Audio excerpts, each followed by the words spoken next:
Shawn King, just reading a paper from April 19th, 2001. Our friend Vito Mori up there in Prince George, British Columbia, beautiful Prince George, British Columbia, was cleaning out his basement or his garage or his junk drawer, whatever it is, and he found this. I forgot about this. I didn't even remember I don't remember doing this interview. I remember going to this is the Vancouver Sun from April 19, 2001. I remember going to the newspaper, but my brain tells me it was to do an interview with them. I'd forgotten, to interview them, not them interview me. I'd forgotten that they had done this interview. It completely slipped my mind. That's how unimportant this stuff is to me. But it's not only a full page on the front section of their network section, it's also another quarter page on the inside with just rocks. This is so freaking cool. And the neat thing about it is, because I don't give a rat's ass about this kind of stuff, I'd forgotten when the show started. For some reason, my brain told me it was 1996. And I knew it was in March of 96. Or I thought I knew it was in March of 96. But the article says it was 94. 20 years ago, this year, in March, I went back and checked the dates out. March 19th, 1994 was the first day we did Your Mac Life. Or not, sorry, it was called The Mac Show at the time. Or probably called something else at the time. Yeah, that's a little bit of hair. Yes, I had some hair. So I went back and looked, and what's serendipitous about this is March 19th, 2014, 20 years later, is a Wednesday. So I'm gonna dedicate that show, March 19th, 2014, as the history date of Your Mac. I'll tell the story. I rarely tell the story of Your Mac Life or of me being a podcaster or anything. Sorry, I caught up my headphone cable because it's just not that interesting to me. To me personally, I don't care. So what we'll do is on that day we'll do the origin story of Your Mac Life. Wake the kids, because this may be the first and last time I ever do the full origin story of Your Mac Life. But it was interesting reading the article. I'd forgotten that I had a co-host named April Robinson. I don't remember who the hell she is. I remember Adam, who started the show with me. I didn't remember his last name, Adam Clark. I remember Hillary Percy. Hillary, by the way, for those folks who remember Hillary, is now living in, I know she's married and living in London, England. I think she's still working for Apple, too. So anyway, that's kind of cool that it's 20 years. And remember, patting myself on the back with my good wrist, Your Mac Life, me, I hate referring to it this way, was the very first Macintosh broadcast on the interwebs. No one had ever been doing it before. The show predates podcasting by, 7 years? At least? And this interview was done in 2001, so I'd already been doing the show for 7 years when we were interviewed for it, which is just mind-blowing. So I think that's kind of cool. I want to say thanks very much to Vito Mori for finding that and sending it on to me. Mosquito says, remember Hillary on the show, that Mac Addict profile with video? She had a radio voice. Yeah, Hillary has had a great voice. She had a Lauren Bacall type voice. I'll tell you guys where I met her in the origin show. It was funny. Not funny, Mosquito knows this because I was whining about it. I watched Mac Break Weekly for the first time in quite some time. They had Dave Hamilton from Mac Observer on. And Leo Laporte. Now, remember, I've known Leo for 15 years. I've known Dave Hamilton for 15 years. Who else is on the show? Renee Ritchie was on the show. Andy Nocco, I've known him for 15 years. And Alex Lindsay. So Leo and Hamilton and Anako, at the very least, know my history. They may have forgotten it. I'll grant them that. But they're talking to Dave Hamilton as if he's some sort of podcasting pioneer. And Hamilton was saying that they're almost up to 500 shows. Yeah, you know what? This is show 980 something of Your Mac Life. We're almost up to 1,000 shows.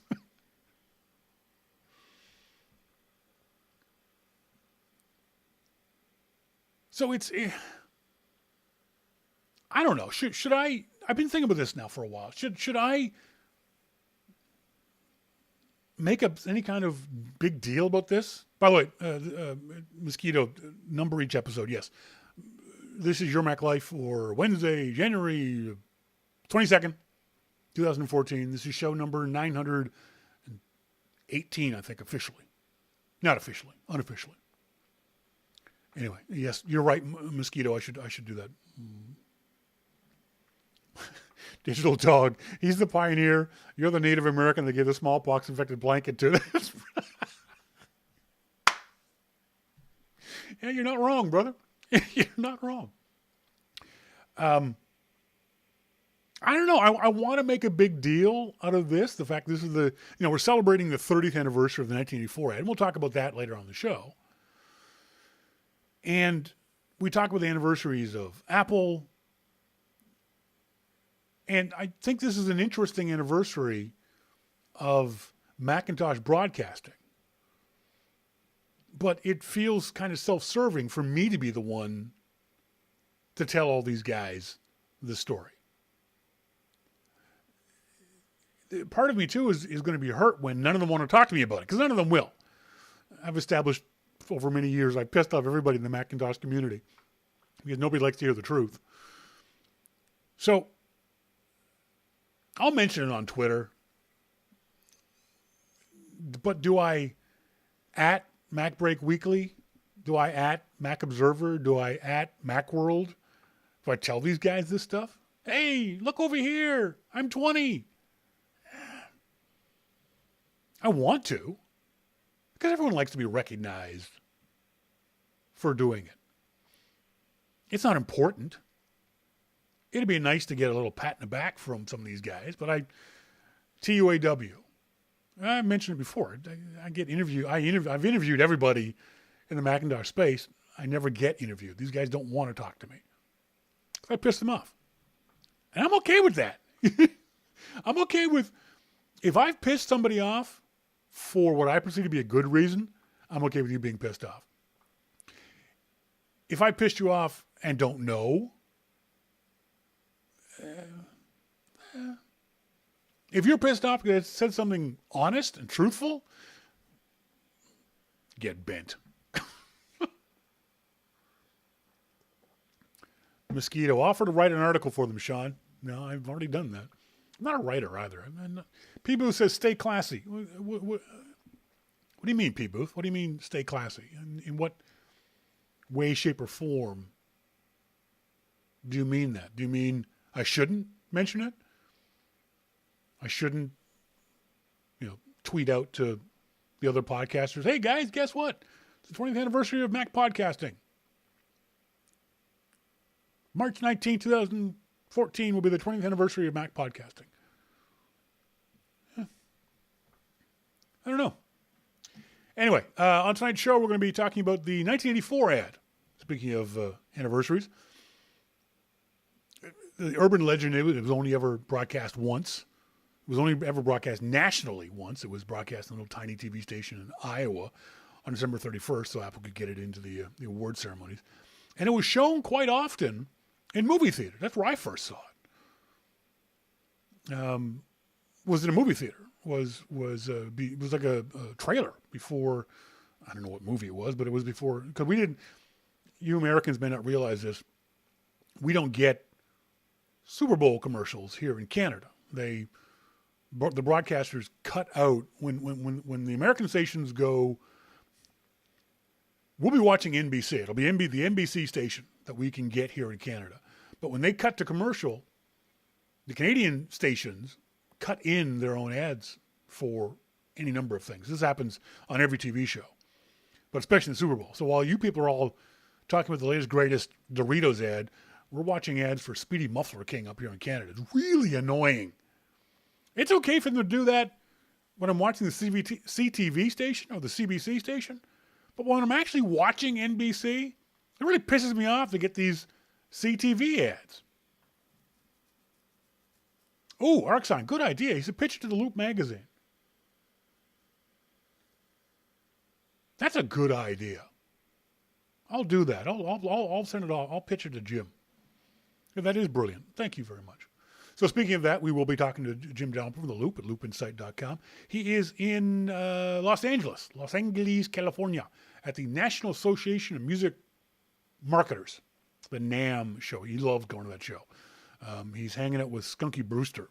No, that's not right. Skunky something or other. I don't know. But he's going to be on the show tonight.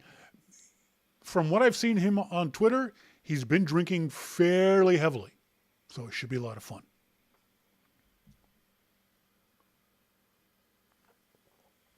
D. Martin, movie theaters. Yeah. Apple showed it in movie theaters in the States too.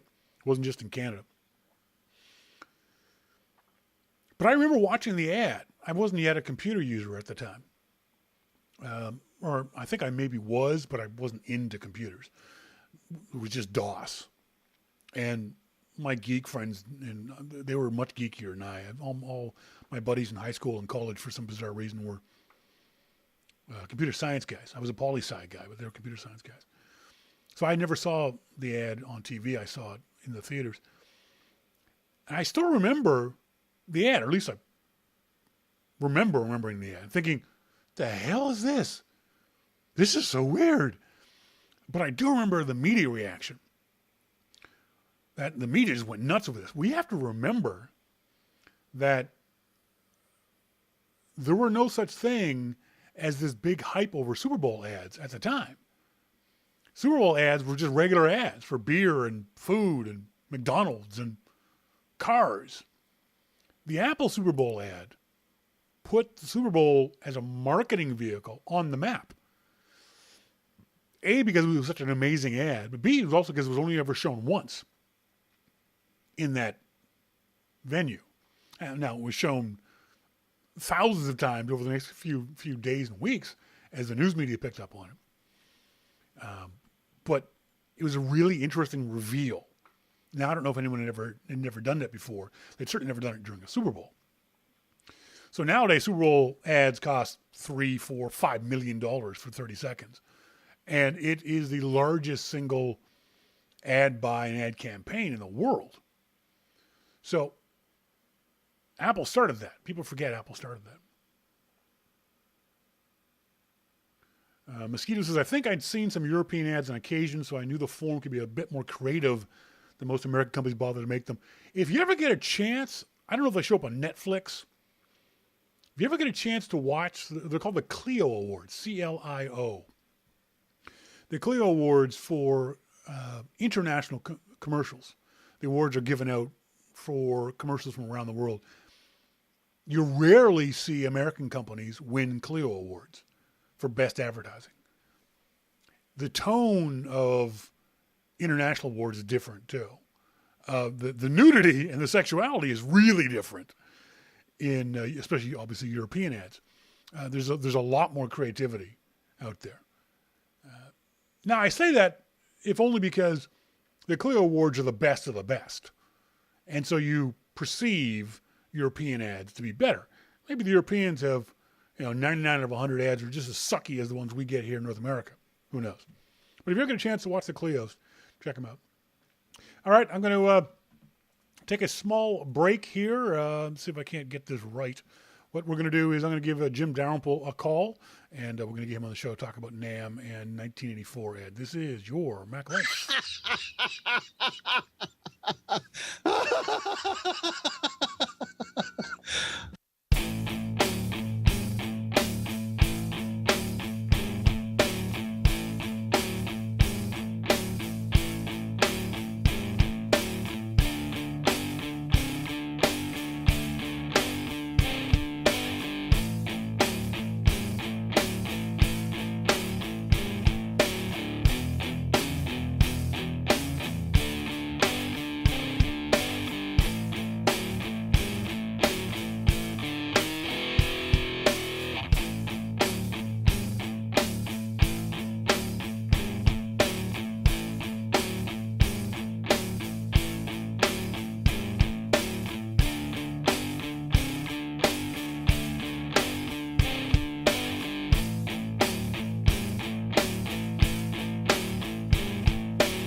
Welcome back, folks. This is Your Mac Life. Thank you guys very much for joining me here. We're going to talk now to our good friend Jim Dalrymple from The Loop at loopinsight.com. Jim, how you doing?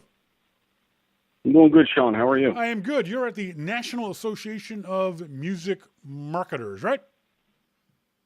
Music merchants. Music merchant. Damn it, I knew I was going to screw that up. That's more commonly known as the NAMM show. And it is, correct me if I'm wrong, your favorite convention of the year, isn't it? Yeah, absolutely. This is the one that you go to every year above and beyond everything else. You save your pennies up for this thing every year. Definitely. Why? I mean, this is the one.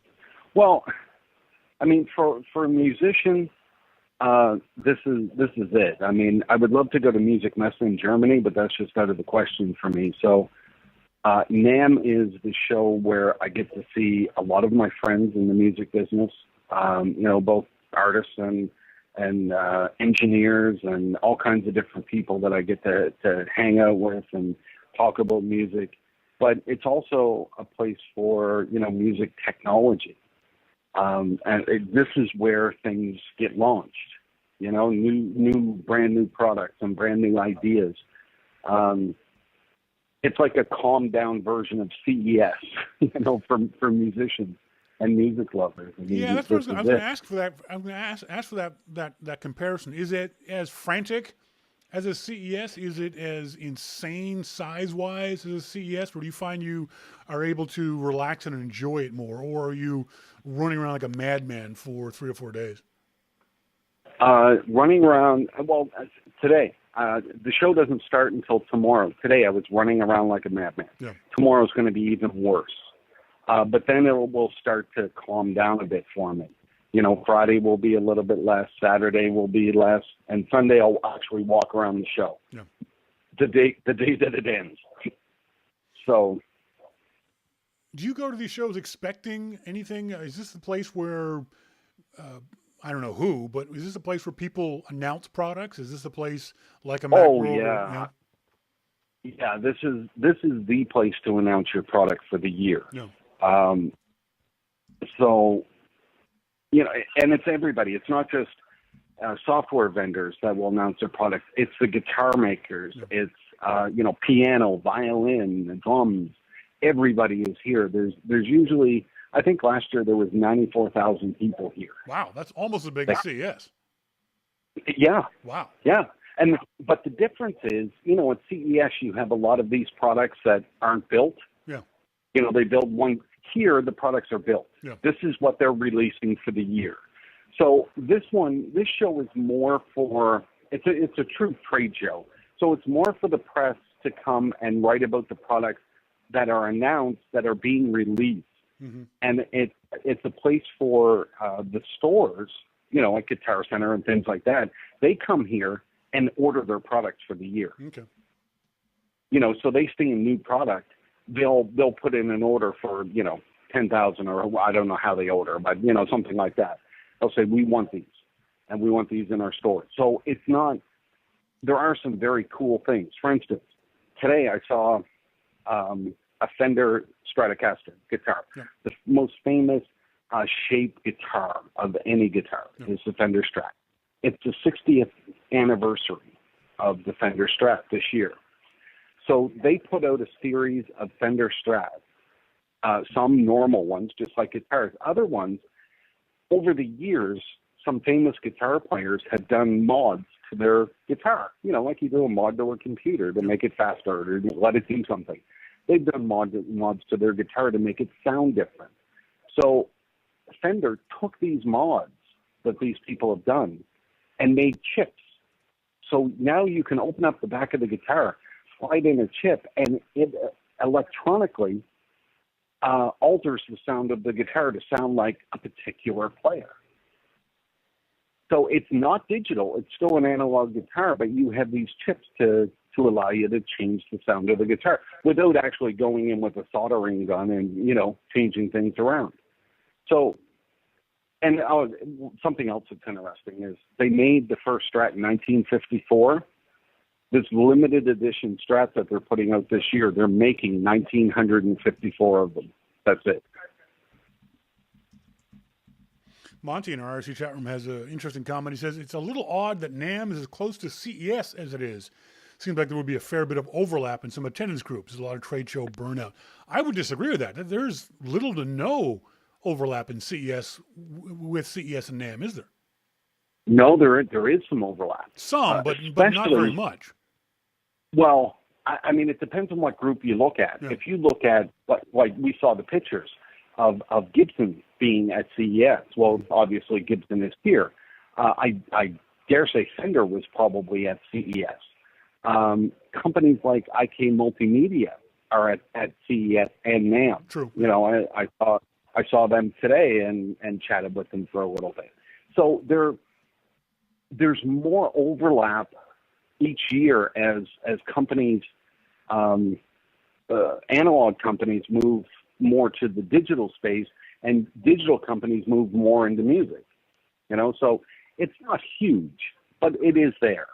I think one of the interesting things, and this is something you've mentioned several times whenever we talk about NAMM, is what you just said earlier, that this is a place where real products are really being shown, really being sold, not prototypes, although I'm sure there is some of that. But for the most part, the vast majority of things that you will see and talk about at a NAMM show are things that are available now or will be available in the next month or so, as opposed to what CES has turned into over the last, say, 5-10 years, a prototype show. Right. And there are some prototypes here. I mean, You're not going to get away from that. There were prototypes at Macworld shows, you know, but it's very few and far between that you see something when you go up and say, that looks very cool. When is it available? That they don't say, oh, it's coming out in 3 weeks, or it's already out, or, you know, something like that. Very rare that I would walk into somebody's booth and say, that looks cool. When is it available? And they'd say, well, it's not yet. We're working on marketing and, you know, production and stuff. It's a Kickstarter project.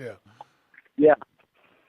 Yeah. And there's actually one Kickstarter project that I know of that's here. I posted about it today. It's called Beat Buddy. But it's already a product, you know? I mean, you know, there you go. It was, I forget what service he used, Indiegogo or something, but it was the fastest funded musical instrument on that service. And, you know, now it's a product. And I know this because I was talking to somebody that's very well connected in the music industry today, and he brought it up that he's helping him out. So it's not a situation where it's one guy and a Kickstarter, you know? This is a situation where it's one guy and one of the biggest companies in the music industry. You know, so it's a product, guaranteed. I said that I was thinking the same thing. I was listening to Amplified today, which you spoke. Amplified's your show, right? Yeah.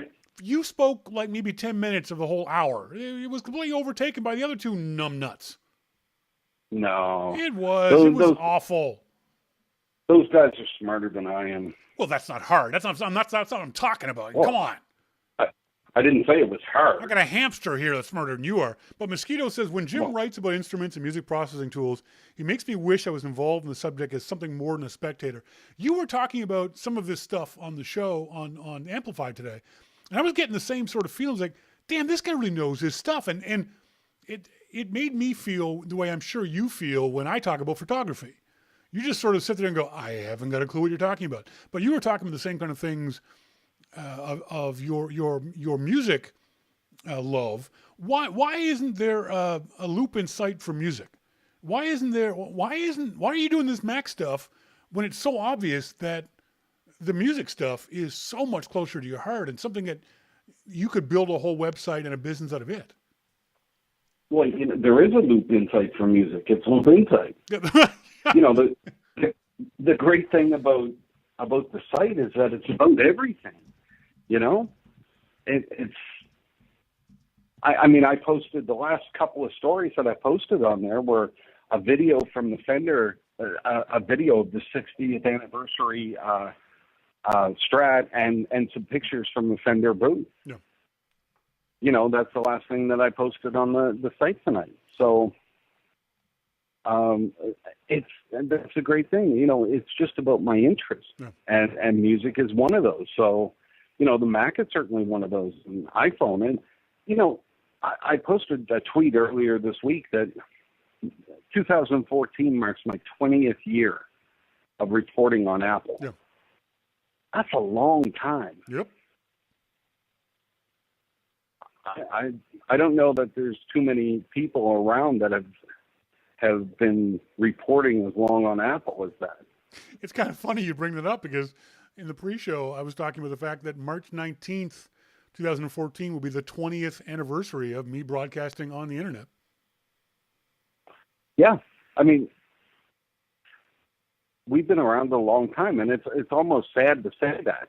But the reason why I say that is because it feels like that the music stuff is your passion, whereas the Mac stuff is your job. I talk to you every week about Mac stuff, and you're very not cynical, but you're analytical about it, and you're understated. When you talk about music, you go to a whole, I don't know if you even realize you do it. You go to a whole different level when you're talking about music. It's so obvious that your passion is for music and not Macintosh. Well, I don't know. I think that I've been around the Mac so much. And I mean, it's like, you come to this music show and there are literally world-class players that everybody has heard about, everybody has talked about in their lifetime are here. And, you don't dare go pick up a guitar. It's like picking up an iPhone standing next to Steve Jobs, That's right. When he was alive. You wouldn't do that. No. You just wouldn't. You would back off and let him talk, But that's what it's like here. I mean, I went up today to the Fender booth, and just beautiful, beautiful instruments. I would love to have hugged them. Mm-hmm. But, there are so many great players here that, you never know who's standing behind you. Yeah, really. And, so I don't even pick up a guitar here. It's one of the few places that I don't. I will say, though, the folks at NAMM really need, speaking of photography, really need better photography. I'm going through their NAMM show gallery, and there's some awful goddamn pictures in the gallery. Yeah. It's just sad. It's horrible, man. Yeah. Mosquito says, Shawn, ask Jim to talk about the training sessions at NAMM, if any. As far as I know, there aren't any training sessions. Not like the Macworld thing where you had the conference. Yeah. There's nothing like that I know of. Oh, really? I didn't realize that. I thought there would be behind the scenes stuff and talks and. No. Interesting. I didn't know. Well, there's talks. There's panels. No. There's things like that, but there's no training sessions as such because it's a trade show for dealers. Yeah. So what is it that you train a dealer? They don't care. They just want the next hottest product, and they want to make sure that they have enough of them. Sure. Arcsign asks, Shawn, ask Jim when he started playing guitars versus starting using Macintoshes. That'll segue into our next segment. Well, I would say that would be in the early 2000s, really. When you first started playing guitar? No. When I first started using them with the Mac. Oh, okay. I started playing guitar I played as a kid. I taught myself. I think I took like one lesson, and the guy tried to teach me Delta Dawn. and I stormed out of that room so quick, I wanted to learn some Zeppelin, not Delta Dawn. Yeah, really? So I stormed out of there, and then I started teaching myself, and then, girls came along and all that. When I was in university, that would have been in 84, I think I went to university, and I was 16, went to university, and I get drunk for a year. And that's the Canadian thing to do, because so did I. I just got hammered for a year. I think I've been drunk ever since, really.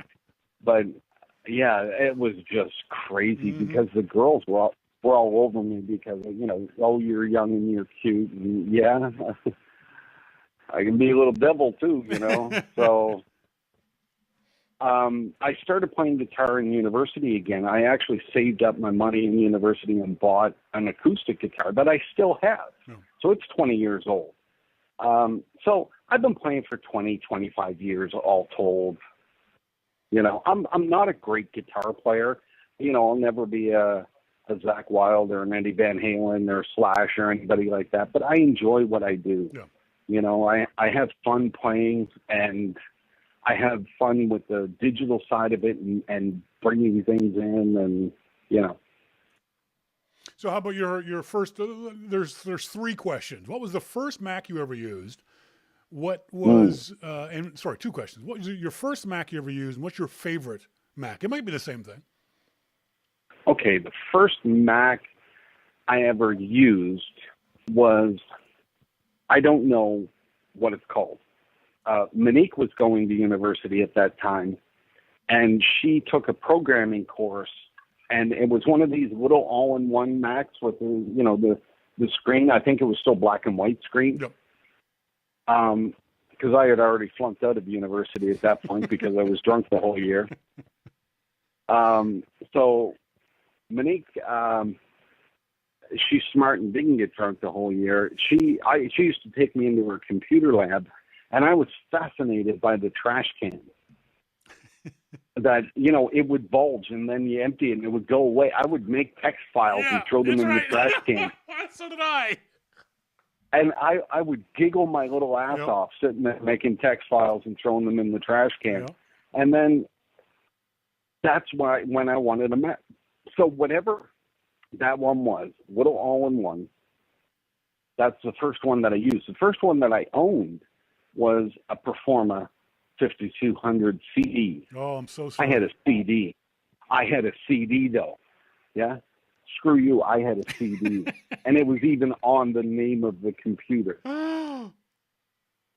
Yeah. That was like magic. And you know what?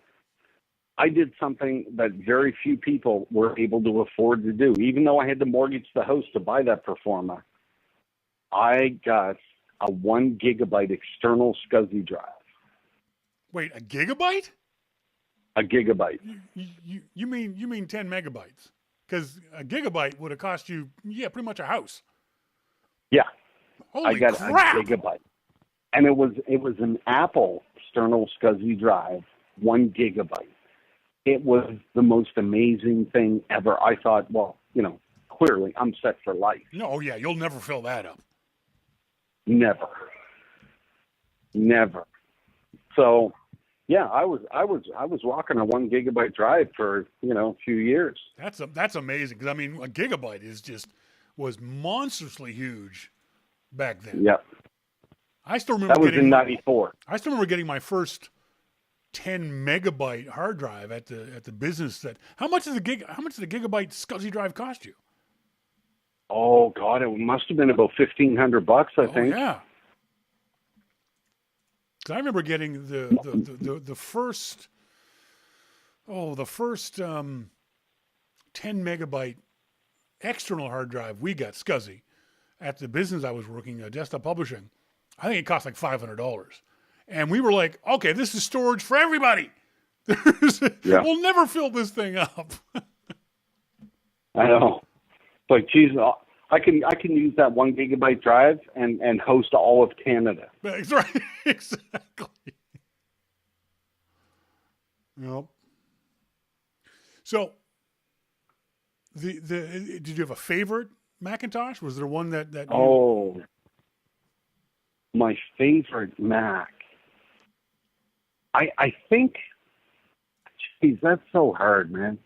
I think that my favorite Mac would probably be the latest Airs. And I know that it's not a cop-out, really it is, because with the technology that they've had in the latest Airs, they allow you to do, I mean, it's kind of like the panacea of what we've been looking for in portable computing. Yeah. It's powerful, but it's also very, very portable. Yeah. I mean, on this trip, I brought an 11-inch Air, and I brought an iPad Mini. That's what I have to do, all my work. And I have no doubt, I have no worry ever that I'll be able to do all of that. Plus, I can take either one of those devices or both on the show floor in a little tiny bag. And I've got battery life for hours and hours and hours. I'm not worried about anything. So it's not just the computer itself, it's the battery life that they put into it. What is it, like 9 hours or something stupid? Yep.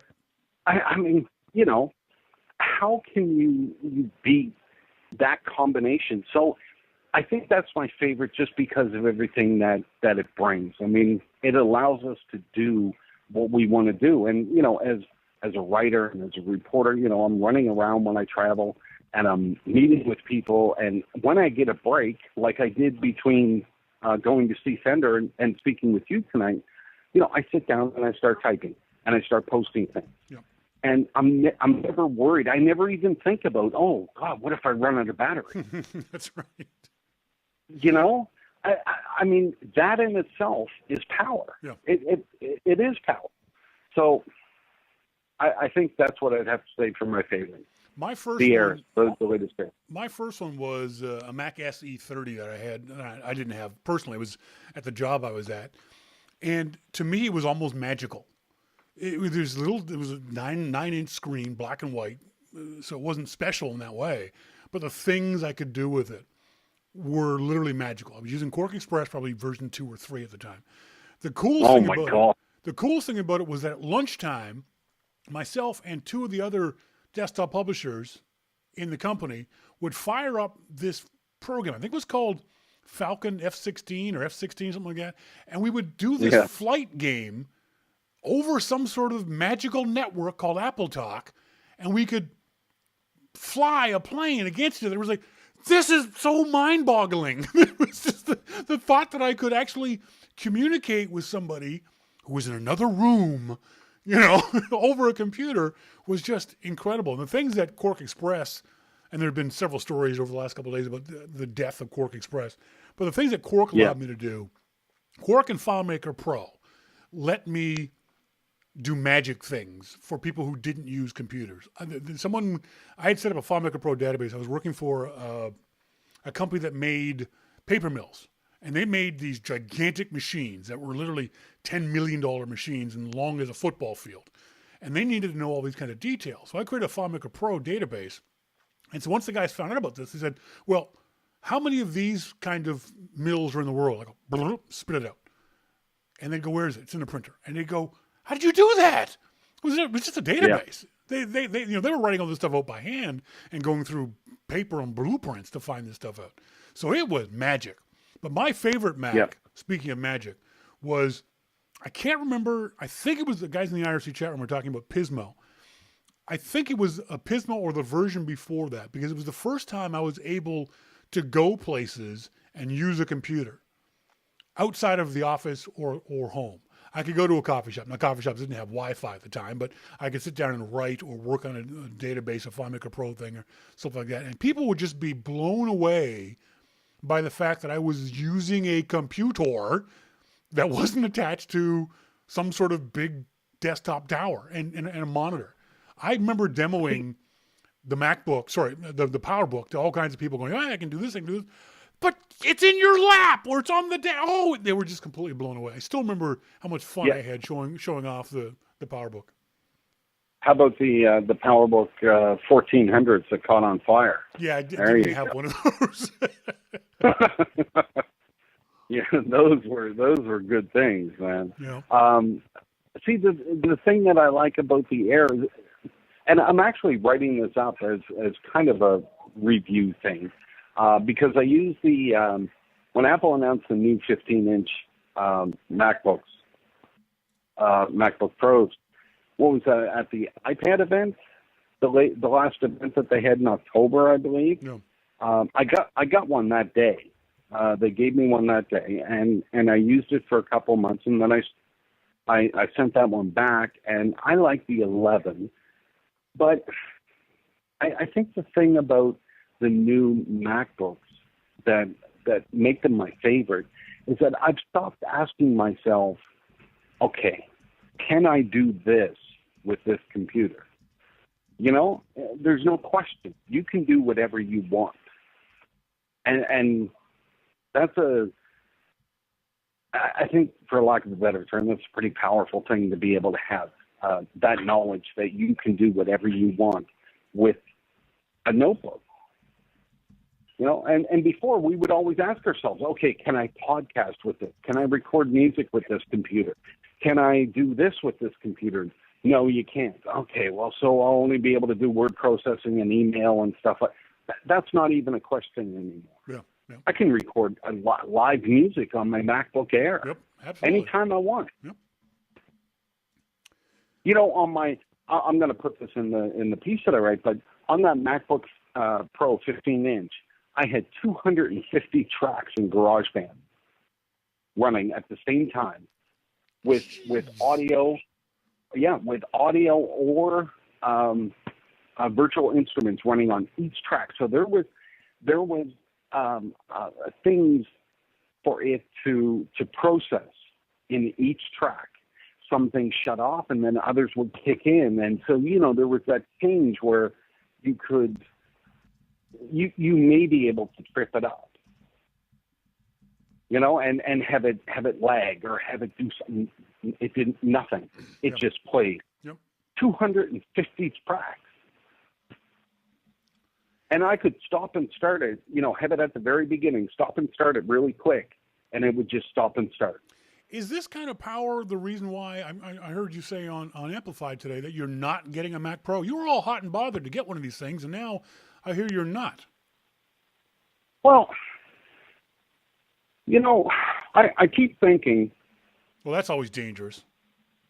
I love California where I can smoke, and I'm walking outside. I've drank 2 beers since we've been talking.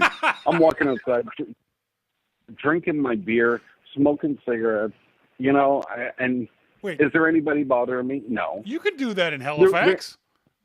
There were people right above me on the balcony above me because I'm on the pool level, so I get to wear my Speedo around. Oh. But there were people up there. And they just left, but I think that's more because I scared the shit out of them than anything. Yeah. So, yeah, so I've had a couple of beers since I've been talking, and I had, let's just say, a number of beer before you called. And we'll have a number of beer afterwards, too. When I went to the bar, the bartender said, "Hi, Jim." Yep. To Heineken? Yeah. Yeah. So anyway, why aren't you getting a Mac Pro? Okay. Yeah, I forgot what we were talking about. I know, I could tell. Because I think when you look at the types of things that I do, and you know the biggest thing that I do with a Mac Pro would be audio. So I record an entire band into my Mac Pro. Yeah. What is it that I can't do with my current Mac Pro that I could do with a new one? Yeah, yeah. There's nothing. I mean, if you threw HD video, not that I can do HD video because I have no idea, you know, what that would entail, but I have used HD video on my computer in Final Cut Pro and, you know, tried to do little things. And, you know, I'm not a video expert, so I don't know. Yeah. But I do know audio. So I know when I start streaming in live music from 16 separate mics and have it play for, you know, an hour or more because, you know, the band is just playing. Yeah. And I'm recording it all live. That's pretty powerful. Sure. So would I be able to do more with my current Mac Pro? Absolutely. I could do a lot more. It's not choking at all. Yeah. When I mix audio, so when I mix a song, you know, sometimes I put on a lot of plugins on one channel or, you know, I'll do different things. It doesn't slow down. It doesn't fail or crash or stop. So, you know, you gotta ask yourself, well, what else do I want to do? Yeah. there's nothing really that I have done that has caused the current system to fail. So I'd be willing to bet that you're not the only person who feels that way. That once the professionals, anyway, took a long, hard look, we all want a Mac Pro. If someone dropped a Mac Pro off at my doorstep, I would slobber and drool and happily take it.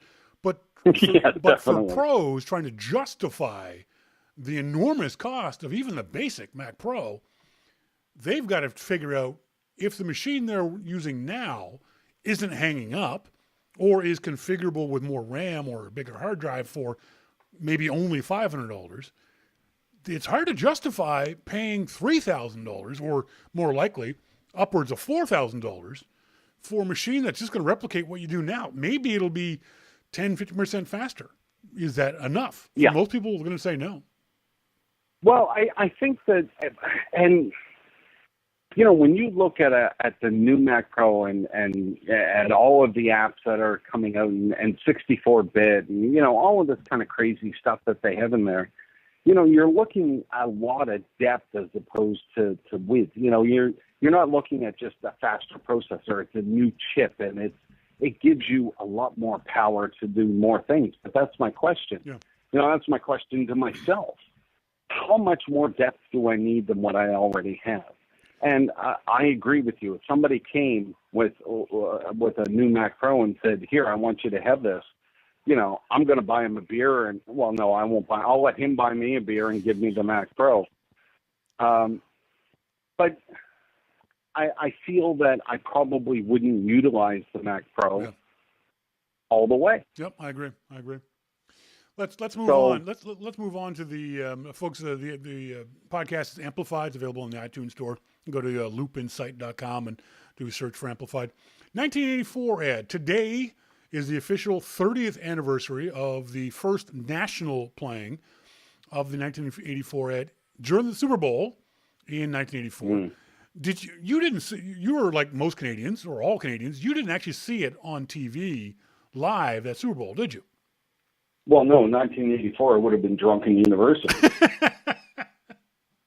Do you remember where you first saw the ad? No, I don't even remember that. I remember seeing it the following weekend at a movie. I don't remember what the movie was, but I remember seeing it at the beginning of a movie, like it was a movie trailer. I remember watching it and thinking, this isn't a usual movie trailer. And then the large-breasted woman came running at the screen, and we were all like, clap, clap, clap. You know, I'm going to go see this movie, whatever it might be. And then they scrolled at Apple 1984 Macintosh. We were like, what the hell was that? We had no clue what it was. None. Not any inkling what. I don't even know if I knew what Apple as a company was at that time. Wait a minute. You mean that large-breasted woman isn't going to be in a movie? That's right. Well, she will be in several movies, but not that particular one. But I think I only started the company because I thought she was coming out with a movie, and I get to review it or something. I wonder. It's tough to look back 30 years and remember this stuff, but I wonder if the effect of the ad was more for how different it was from the other ads we had seen at that time, which were, you know, typical beer ads and typical McDonald's ads and typical car ads. And then you mean like the ads that we've gotten since? Well, I mean during the Super Bowl. The Super Bowl ad, remember, Super Bowl ads were not special up until the 1984 ad. They were the same ads that you saw the day before. There was nobody was ever revealing a Super Bowl ad. Nobody. There was no big deal about Super Bowl ads before the 1984 ad. So the question is, I wonder how much our reverence for the ad was less about maybe the ad itself and more about the remarkable different thing this was. You know what I mean? I think our reverence for the ad is about all of it. I mean, first of all, was the first Mac, okay. Yeah.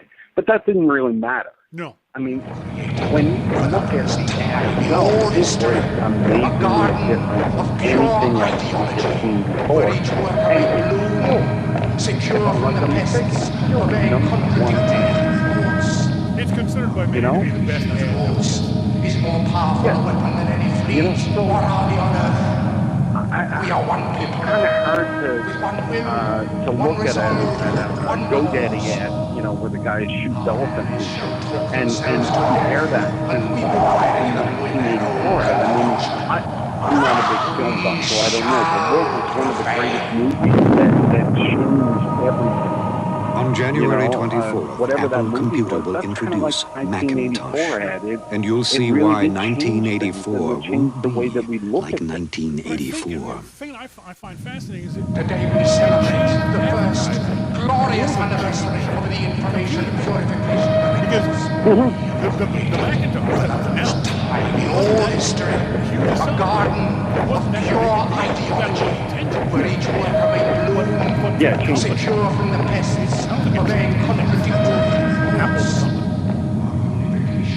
Well, I mean, we did change Apple's company, obviously, for the obvious reason. But, yeah, for what you're saying, it did change advertising more than it changed computers. I think a lot of people at the time for computing would look at that ad and say, wow, that is some money. You know, they didn't even talk about this stuff. On January 24th, Apple Computer will introduce Macintosh, and you'll see why 1984 won't be like 1984. Apple does. Today we celebrate the first glorious anniversary of the information purification. The advertising, for the most part, the old history, a garden of pure ideology, where each worker may bloom, secure from the pests of their So I think our reference for the ad is colored by the fact that we are all much younger back then. I think that it changed that. I don't think it changed that. I think it was other things changed that. Well, I mean, Steve changed Apple. I mean, there's no doubt that the Super Bowl ad was an incredible part of history for Apple.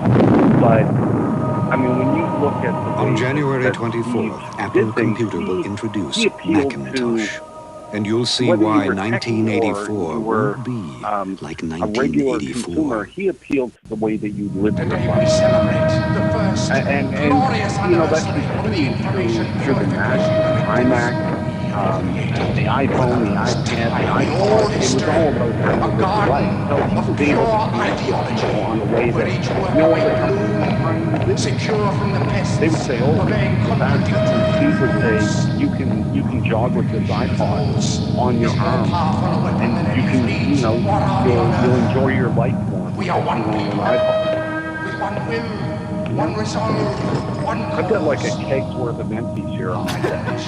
Talk themselves to life and be we shall prevail. Funky Brewster. Yeah. Isn't that who you told me you were going to go see? Oh, I see. I'm going to go see Skunk Baxter. Who? Skunk played for Steely Dan, guitar player for them, and guitar player for the Doobie Brothers. Old white man music. Oh, I got you. Yeah, old white man music. You know, I mean, he is such a talented man. Now I hate to ask the question because I know the answer, and I'm going to hate you for giving me the answer. When you say go see him, you mean in concert, right? No, we're going to go for a drink. Actually, he called me just as you called me, and I didn't answer his call. So this is the guy Peter Cohen was bitching about, the fact that you called and you hung up on Peter last week. Yes. Jeez, yes, man. Yes, and then I'm going to I've got VIP tickets to a concert tonight that's it's called Metal Masters, and like David Ellison from Megadeth and Scott Ian from Anthrax, and all of these guys are going to be there at this show tonight playing. So I'm going to go over to that tonight too. Nice. So yeah, it'll be a lot of fun. You know, it's been a while since I've seen these guys, and that's what I'm saying. Like, NAMM for me is like for a lot of people going to Macworld. Yeah. And, you know, talking to people, well, you know, it's been a while since I've seen these guys, and, you know, be able to sit down and chat with them before they go on stage and, you know, play. It'd be a lot of fun. Cool. Well, enjoy yourself. Thanks very much for doing this. I appreciate it. Folks, been talking to Jim Dalrymple from The Loop at loopinsight.com. He has his own podcast called Amplified. You can check it out on the iTunes store. Thanks, Jim. Thanks, Shawn. See you, buddy. Bye.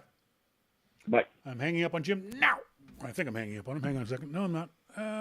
But if I push this button, oh, come on. Now I'm not hung up on Jim. Email me on air at yourmaclifeshow.com. What was your first Mac? The first Macintosh you ever used? What was your favorite Macintosh that you ever used? I still remember the reason why I used a Macintosh first. I wasn't a computer guy. As I said a bit earlier, all my friends were DOS users. I didn't care about DOS. And I still remember I was here in Vancouver at Capilano College, and I had a paper due, and the E key on my typewriter, on my manual typewriter, broke. It wasn't even electric. It was manual. And I was screwed. I had a poli-sci paper due the next day. So I rushed up to the computer lab at school, or the typing lab at school, full. Every single typewriter taken. So I go up to the person. I don't know who the person was. It's like, how long are these guys going to be here? Are there any other typing labs? No, sorry. You can go to the computer lab. It's like, oh, crap, I don't want to do this stuff on computer. All right, fine. So I go to the computer lab. And the computer lab had, I want to say 15, 20 of these funny little boxes on desks. Didn't look like any computer I'd ever seen before in my life. They had pictures on the screen. It was kind of weird. And I went to the computer lab guy and said, I need to use a typewriter. He said, we don't have any typewriters. He said, go to the typing lab. I said, typing lab's full. He said, can you use a computer? Yeah, but, well, you can use one of these. What is this? He said, it's a Mac. And it said Mac SE30 on it.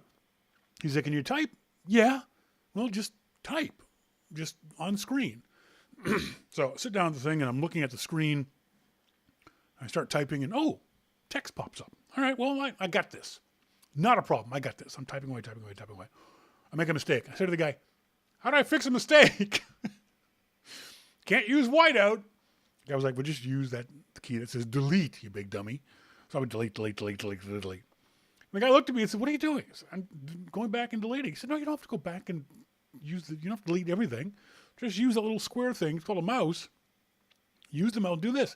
And he showed me cut and paste. Boom! Boom! My world changed. Literally right there. Because up until that point in time, the way I would write my papers is I'd go to the library. That's a library, kids. Some of you may not know what that is. It's a big building full of books. I would go to the library, do my research. I'd write down the bits and pieces of notes that I had on index cards. I'd then take those index cards, and I would sit down at a desk or at the kitchen table, whatever it is, and I'd build sentences out of the tidbits of information. And then I would sit there at a table and move the sentences around like a Tetris game, building paragraphs. And I would add more and more and more. And it wasn't until I was sure that this is the way it was going to be, the paper was going to be, that I would start typing it out. Because it was just too much of a pain in the ass to hand type stuff. Sorry, to type things out and then fix them. Because you get all the way through a page and make a mistake at the end. It's like, oh, God damn it. So then I would transcribe the index cards. So I would do one draft, one type draft. But with this new little Mac Monty, now we know the origin of Shawn's business card box. Exactly! So with this box computer, I could type out everything and then cut and paste it and move it around. I could just drag it and put it here. Or I could cut it and paste it down there. Oh my God. My work became 1,000,000 times easier, and yet it became 1,000,000 times longer. Because I could spend so much more time crafting the words I wanted to say and moving this word here and that word there. It was so much fun. I started to love writing term papers. And I became, as opposed to a B student, a straight A student.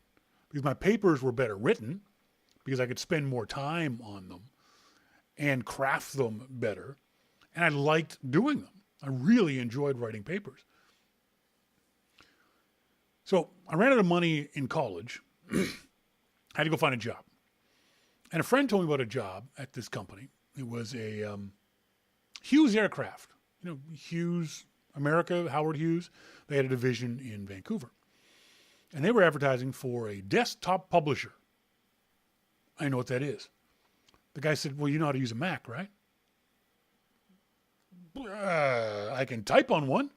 He said, well, you've been using Quark Express in the computer lab. Is that what that was? I didn't even know what the application was I was typing into. It turned out it was Quark Express. I said, well, yeah. Well, that's all they use there. All right, I'll apply for the job. So I go in and I sit down for the interview. How long have you been using computers? About 6 months. No, sorry. How long have you been using computers? Been using computers for 4 or 5 years. How familiar are you with the Macintosh? Oh, I'm very familiar. How familiar are you with Quark Express? Oh, I'm very familiar. How familiar are you with PageMaker? Oh, I'm very familiar. Illustrator, very familiar. I didn't know shit about any of that stuff. This is a Friday. The guy said, we need someone right away. Come in Monday. We'll run you through a couple weeks test and see if you can do the job. Great. I went to my local books, and I'm not proud of this. I'm not telling this story in a proud way. I want to make that clear. Went to my local bookstore, and turned out it was a Save On Foods at a big bookstore, and stole Quark Express for Dummies. I had no money. I couldn't afford the $30 for the book. So I literally stuck it underneath my jacket and walked out. Went home, read the book over and over. I probably read the book 5 times that weekend. Just read it. Get to work Monday morning. Okay, here, do this. I don't know how to do that. I don't have a clue to do that. So I sort of faked my way through the day. I said to the boss, is it okay if I take the computer home to do some more work? Remember, the SE30 had the little handle on top. He said, yeah, we've got carrying cases for it. And it has a little bag for it that went over your shoulder. Great. My first portable computer was an SE30. I get home, and the instructions from the boss were, move this text here and print this text, copy this text here, write this. And I'm looking at the Quark Express for Dummies books. How do I do this? Stayed up till like midnight, 2 o'clock in the morning. Came in the next day, boom. Printed it off, boom. There, it's done. This is really good. Here, do this. All right. Can I take it home? Sure. So I did this. So I did every night for like a month. I'd give me an assignment to do. I'd take the computer home, do it at home using the Quark Express book, and figured it out. But the best part was, it was so easy to learn.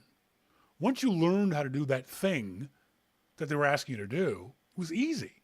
You wanted to wrap text around a graphic? Once you learned it, it was the same. You could do it. And that's where I learned computers. The best part was, it's also where I learned that I could explain things to people they didn't understand in English. Someone would ask a question, how do I do this? And I could say, well, in plain English, you would do it this way. I would, oh, that's so much better than an explanation I got from the techie guy or from the manual or things like that. So I became the tech guy at the company I worked at. Whenever someone had a problem, they'd come and ask Shawn. And I'd either know the answer or I'd figure it out fairly quickly. Maybe the next day when I went and stole another book. But it was because of the Macintosh. It was because the Macintosh, the SE30, the operating system, made things so easy to use. It wasn't frustrating. It got frustrating afterwards, but at the time it wasn't frustrating at all. It was easy to do. It was fun to do. So yeah, what was your first and favorite Macintosh? As for the 1984 ad, does anybody remember it live during that Super Bowl?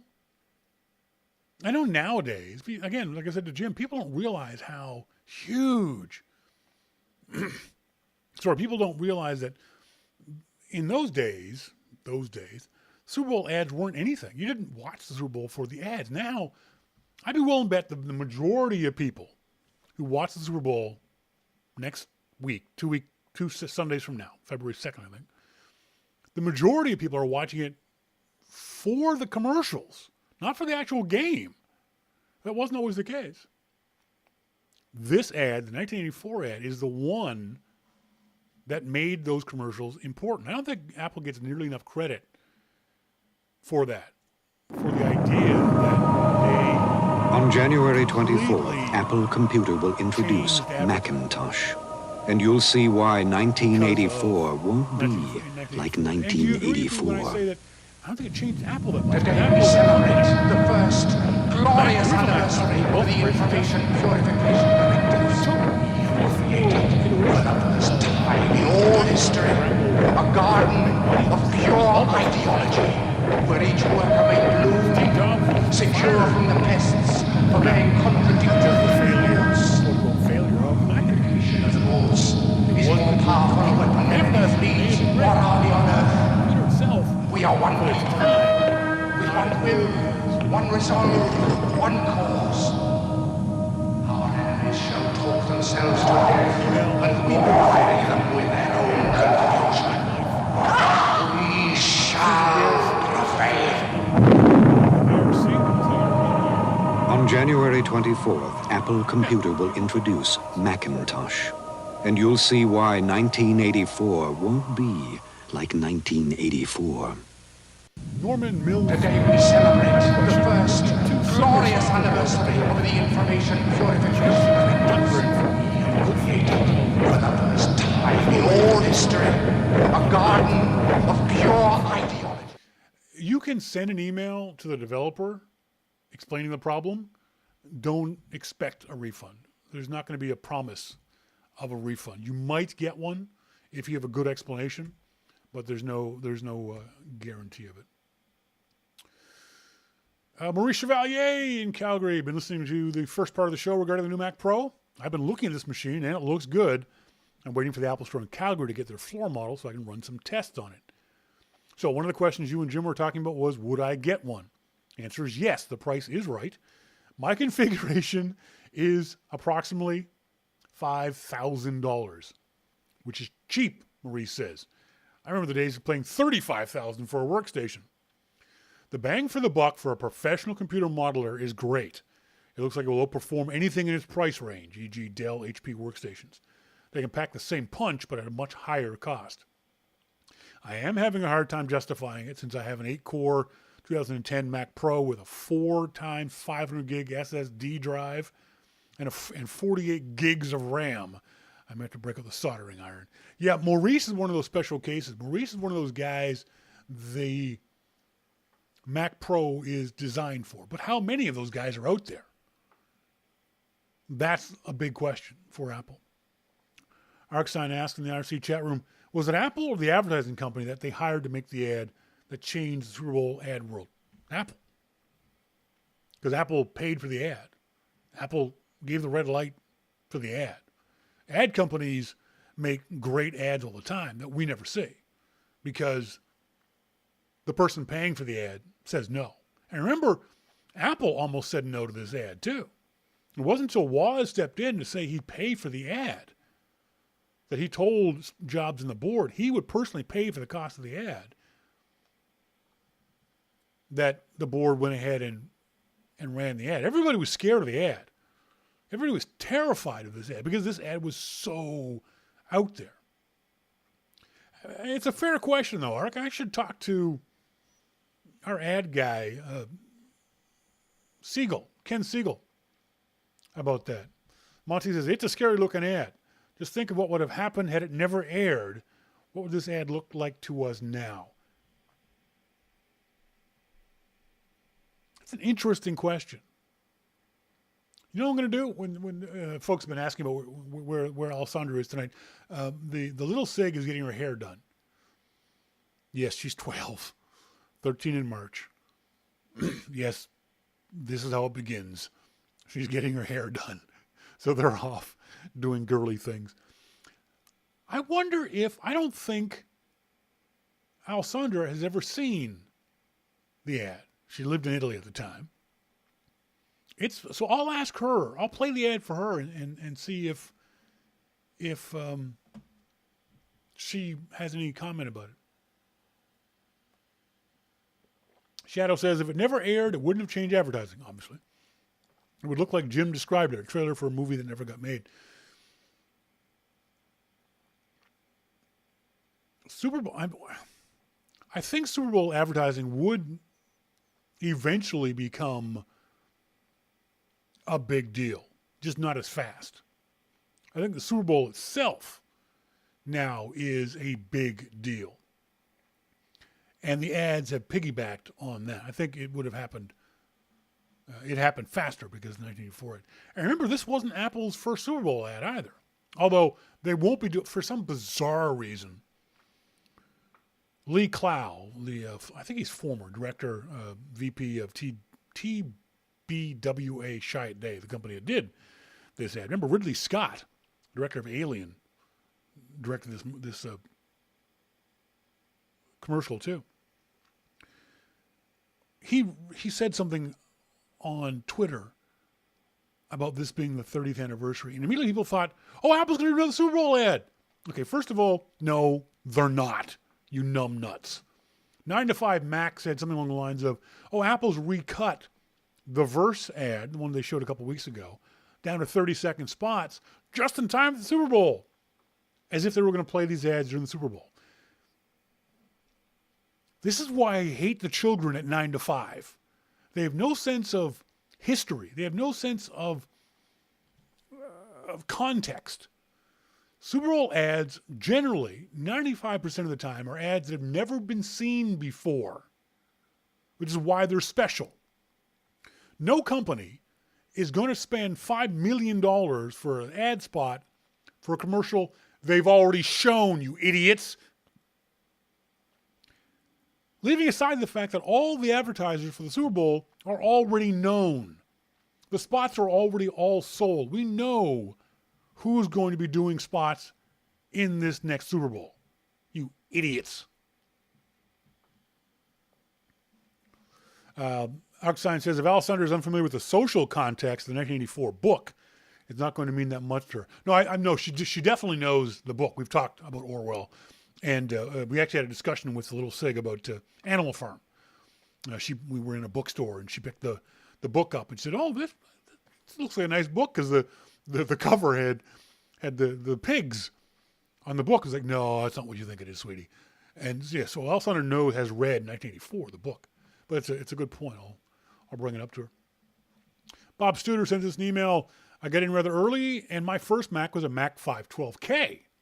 I think it was the Fat Mac. So the 512K was the Fat Mac, right? I used it to help port a video game, EA's One-on-One, to the Mac from the Apple II. It was a revelation as I was using a CP/M computer at the time. I don't even know what that is. My favorite Mac, other than my current one, was my Mac II. I upgraded it to a Mac II FX with a motherboard swap. I kept that machine for about 5 years.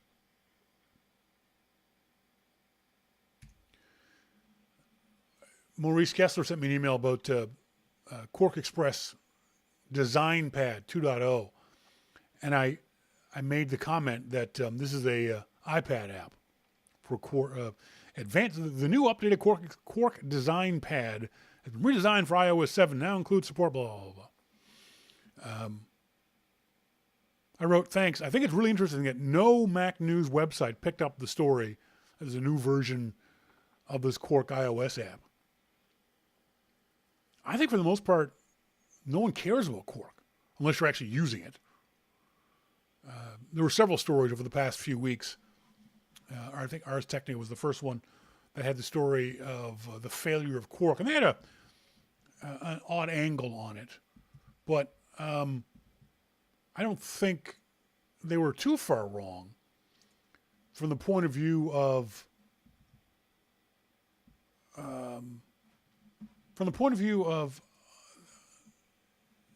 there was a company that basically pissed away their entire market share.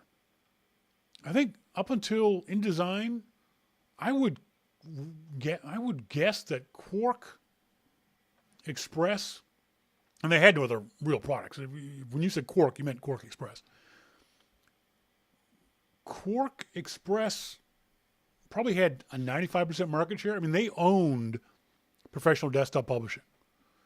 There were no contenders. It's very much like Photoshop now. There were a few other companies, but if you are a professional, for the most part, you use Quark.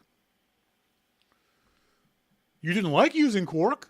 I don't know of anyone who enjoyed using Quark in a professional environment. I liked using it in the computer labs in school, but I was just typing. I wasn't doing any real desktop publishing. And it wasn't until I started doing real desktop publishing that I started to hate Quark. It was kludgy. You had to learn all these workarounds. Remember, there was no internet. So it wasn't like you could get on a forum and ask this stuff. You had to figure it out yourself. You figured out several hundred workarounds to do any number of things in Quark that it should have been able to do natively, but it couldn't. Mosquito says, I was fine with Quark Express till it started getting crashy. I thought it was always crashy. I would argue that it was constantly crashy. But the beauty of Quark Express, was that it was a known crash. It was, if you did this, it's going to crash. Don't do that. So you found workarounds to the thing you were trying to get Quark to do.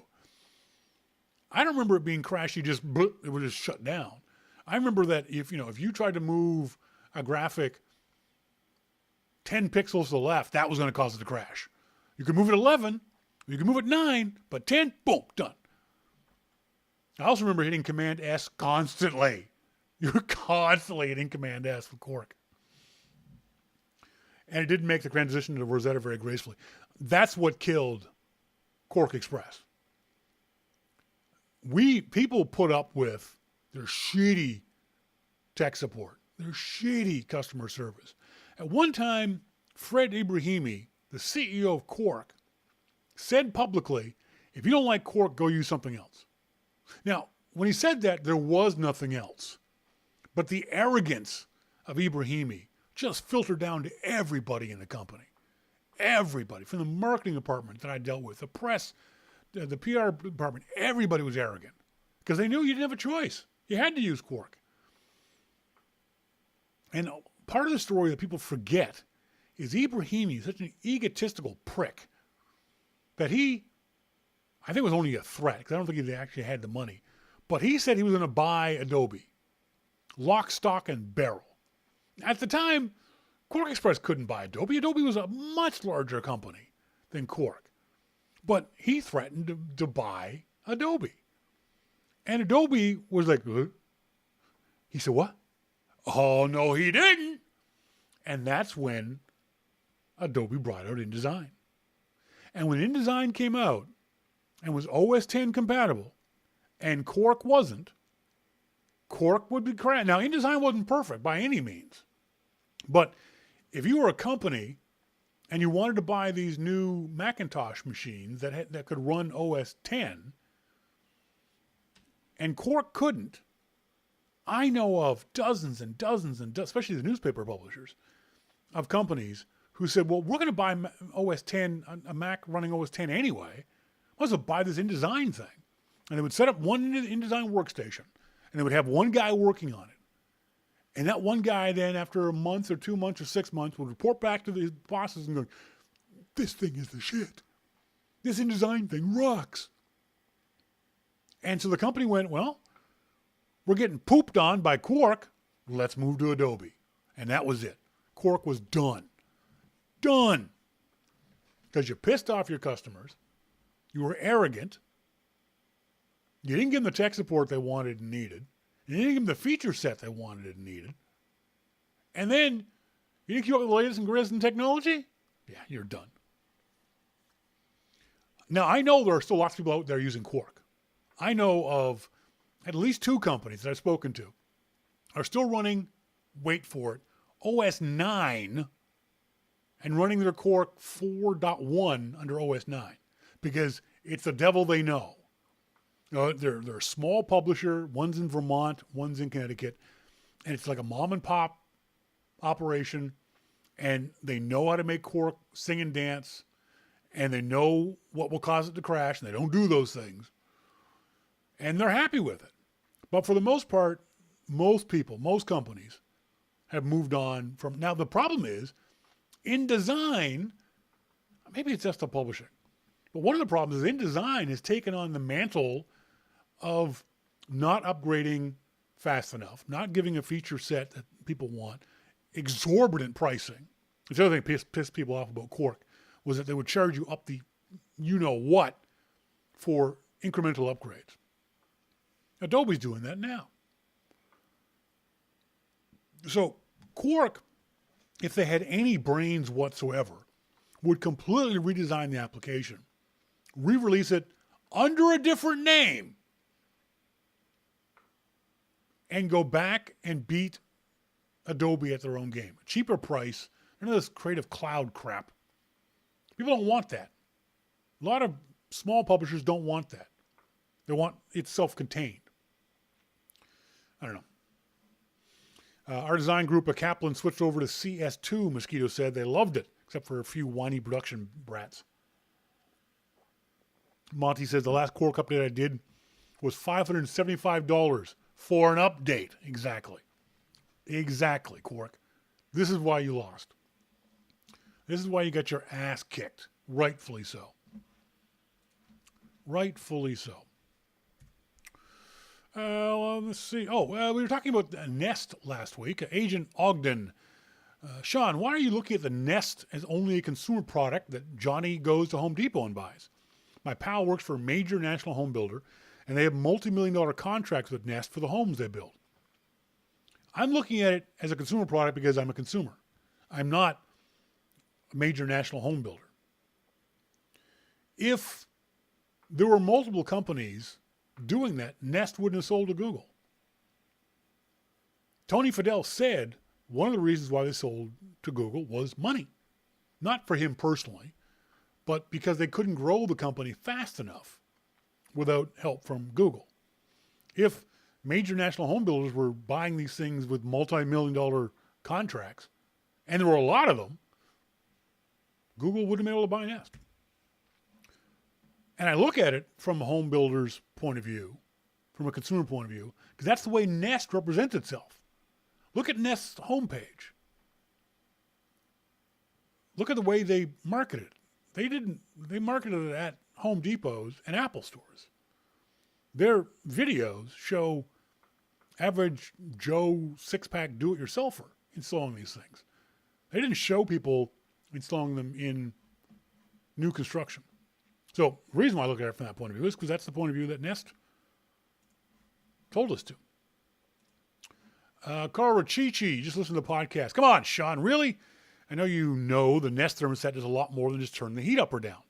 You sounded like my grumpy old stepdad for 5 minutes. I'm not buying no dang $200 iPhone. I can make a damn call on my flip phone just fine. I don't know why I felt the need to do that in a stupid accent. He said, I've included one thing the Nest thermostat does for us below. We also picked up the smoke detectors this month. World Connect is just one thing they do out of many. I can control, program all Nest products from anywhere in the world via the iPhone. Yes, but you're still just increasing or decreasing the temperature. Just because you do it over the internet doesn't change the fact all you're doing is increasing or decreasing the temperature. I just happen to boil it down to its base. Yeah, it's cool that you can do it on your iPhone, but big frickin' deal. All you're doing is raising or lowering the temperature in your house. It does tons of stuff more interesting than Honeywell. It very well may be more interesting. It may be cooler to be able to whip out your iPhone and change the temperature in your house. But you still change the temperature in your house. I can never figure out how to program my 10-year-old Honeywell. I'll agree with you on that. Those things are bitch. The Nest is 100 times easier to use than my old one. Well, my twisty one's 100 times easier to use than the Nest. 70, 68, 70, 68. It was so nice to replace it, and it was a 10-minute job via the colored wires. I've also signed up for the new Nest company, My Energy. The city of Austin also gave us an $85 rebate on Nest. Now that's a good deal. I think the Nest is, correct me if someone will correct me in the IRC chat room, I think it's about $300. So getting $85 off from the government is a good thing. Sorry, $249, he says. $249 is not a high price for a smart thermostat. They're all about the price point. Comparing the cost of most Apple products, this price point seems very average, if not low to me. And just about every state in the U.S. gives a nice rebate on this device. I'm sure Canada does as well. I don't know, to be honest. Hiker BC, is Hiker still in the IRC chair? Hiker, does the Canadian government, the BC government, any provincial government give a deal on the Nest? I know they get deals on energy efficient appliances, but would the Nest fall into that category? Like Apple, Carl Richichi says, like Apple, Nest is a high-end product company. Nest has no interest in the low end. This would be way too much trouble. Sound familiar? Having said that, I don't trust Google any more than you guys do. However, I believe Nest will keep it as pure as possible. I'm sure they have tons of conversation on this way before they decided to sell. Yeah, I'm sure they did too. And I guarantee you that the grown-ups at Google said all the right things to Tony Fadell. But unless Tony Fadell got it in writing from Google, where Google said, we will not change anything without your permission, which I guarantee you Google did not say to Tony Fadell, then things can change. Things can always change. And we've seen Google change in the past.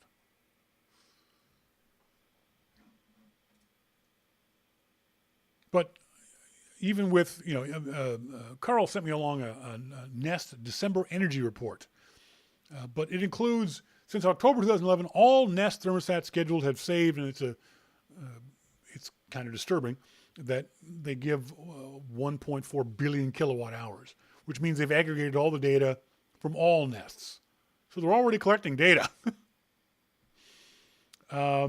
He says this month you use 17 hours more you use 17 hours more than last month. Doesn't say hours of what. So yeah, it does cool stuff. It gives you cool data. But again, the bottom line is it just raises and lowers the temperature of your thermostat. It doesn't do anything. It may do it cooler than something else, but bottom line, that's all it really does. I think that's why I like the thermostat. Sorry, I like the smoke detector more, because it feels like the smoke detector can do more because of its. I don't want to say it's more smart than the thermostat, but it's more obvious than the thermostat. You burn the roast, the Nest smoke detector can tell you. You can tell it, no, don't worry, it's just the roast. It's a night light, which is silly coming from the ceiling. It can tell you what room the smoke is in. It just seems more informative than the thermostat. Like I said, I'm the first one to admit I'm biased from the point of view of I sit in the same room 14 hours a day. So if I get too hot, I turn the thermostat down. I get too cold, I turn the thermostat up. So from my point of view, and this is my bias, a thermostat that'll do that for me, not that big a deal. Not that big a deal for me. MacMan says it's minus 23 here. Oh dear God, that's awful.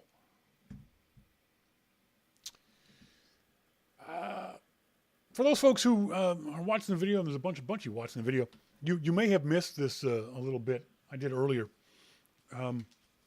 Thanks very much to Vito Mori. You recognize those folks? That happy smiling face? You remember this stuff on top of my scalp? It's called hair. And over here is Hillary Percy. Thanks very much again to Vito Mori up there in Prince George, British Columbia. Because he did this, Mosquito says, Shawn, can you scan that and post it? No, I can't. It's a newspaper. It's too big to scan. But because of this, because Vito sent this to me, I realized that the 20th anniversary, for lack of a better way of describing it, the 20th anniversary of Mac broadcasting is March 19th, 2014. Because the paper reminded me that I started the show in 1994. And I remember Adam and I started it in March of 1994. And so just coincidentally, March 19th, 1994 was a Saturday, because we used to do the show on a Saturday. And March 19th, 2014, the 20th anniversary of me broadcasting on the interwebs, is a Wednesday. So we're going to do the origin story of Your Mac Life on March 19th, 2014. When's the first time you listened to the show?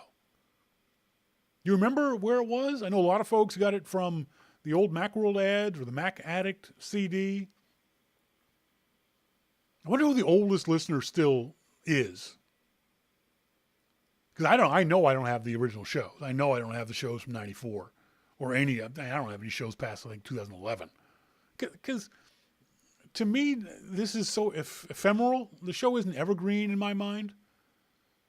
To me, it just, I delete them. I don't save them. I don't back them up. I don't care. But yeah, I wonder who the oldest listener is, who's been listening the longest time. Mosquito says, don't forget to pitch the article to Jim. Monty says it was the third week of December 2009. Mosquito says, and yet there are things that can be said that remain pertinent. Yeah, but it's such a needle in a haystack, Mo. Mac Man. It's to me personally, there are some interviews that I'd love to remember. I remember really enjoying my interviews with Sinbad, the comedian, Herbie Hancock, Steve Wozniak. There's a bunch of interviews with famous people that I really enjoyed. Robin Williams, both the writer and the comedian. But for the most part, I don't think, and part of it is my own problem, is I don't think what I do is important enough to be kept. That's one of the reasons why I've forgotten I started this in 1994. Because, whatever. I think that's it. I'm going to get out of here. I know the girls are coming back from their hairdressing thing in a few minutes. So yeah, hopefully you'll join us on the 19th of March 2014. You know what I'm going to do? I'm going to get some companies to give us some prizes. Let's make a big deal out of this. We'll give some stuff away. Yeah. I'll go back and find the original advertisers and have them give stuff away. That's what I'll do. Good. Might have the first YML you did from what sounded like your bathroom. It